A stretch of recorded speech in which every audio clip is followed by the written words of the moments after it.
how to find the mute chat notifications settings on WhatsApp. Hello guys, in today's video I'm gonna show you how to find mute chat notifications settings on WhatsApp. First thing, go to WhatsApp and click these 3 points and not here.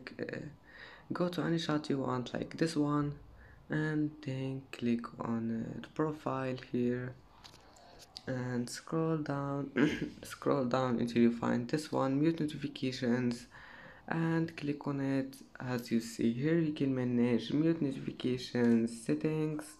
Just manage anything you want and click OK. That's it, it's easy, and that's how to find it.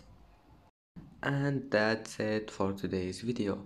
If you like this video, don't forget like and subscribe, and thank you for watching this video until the end, and see you in the next video.